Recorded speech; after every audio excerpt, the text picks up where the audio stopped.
Es war zwar nicht der kleine Sender, der fiel und die Massen anlockte, aber dennoch ein Stück Mühlacker-Industriegeschichte, das am Dienstag auf dem Gelände der ehemaligen Ziegelei zu Ende ging, als der Kamin der einstigen Gasreinigungsanlage dem Abrissbagger zum Opfer fiel.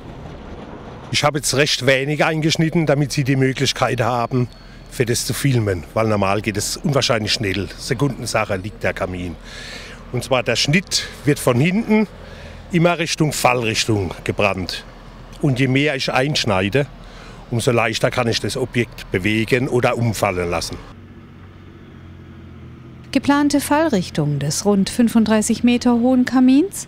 Eine schmale Gasse zwischen Schuttbergen bereits demontierter Gebäudeteile.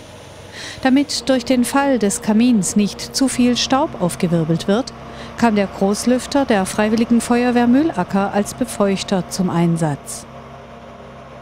Wir haben mit dem Lüfter gleichzeitig auch Wasser versprüht, um die Staubentwicklung während dem Umwerfen von dem Kamin so gering wie möglich zu halten, weil zum Teil auch wechselnde Winde waren und damit keine Stäube Richtung Stadtmitte vorgedrungen sind, weil jetzt doch aufgrund der Witterung viele Menschen auch die Fenster offen haben.